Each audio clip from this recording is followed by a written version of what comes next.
Suffer for my sheep. From a sermon by St. Augustine, Bishop.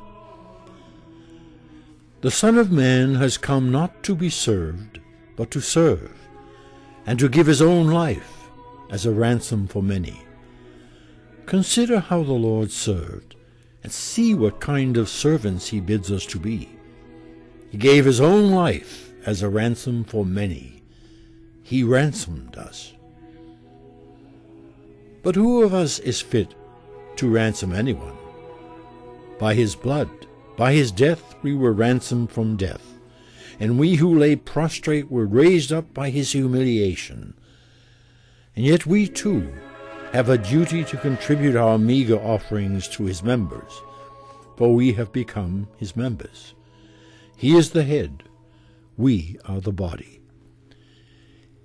In his letter, the Apostle John holds up the Lord as our model.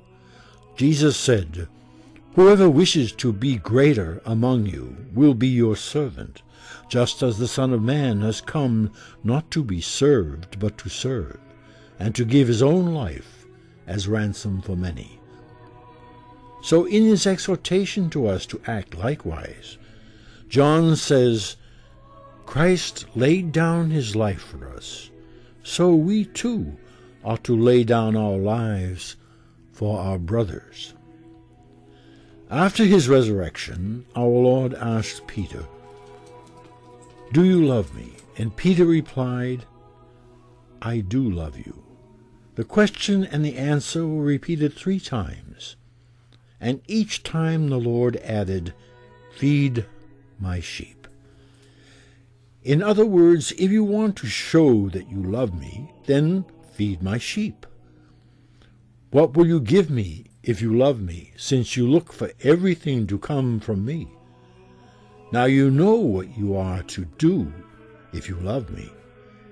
Feed my sheep. Thus we have the same question and answer once, twice, 3 times. Do you love me?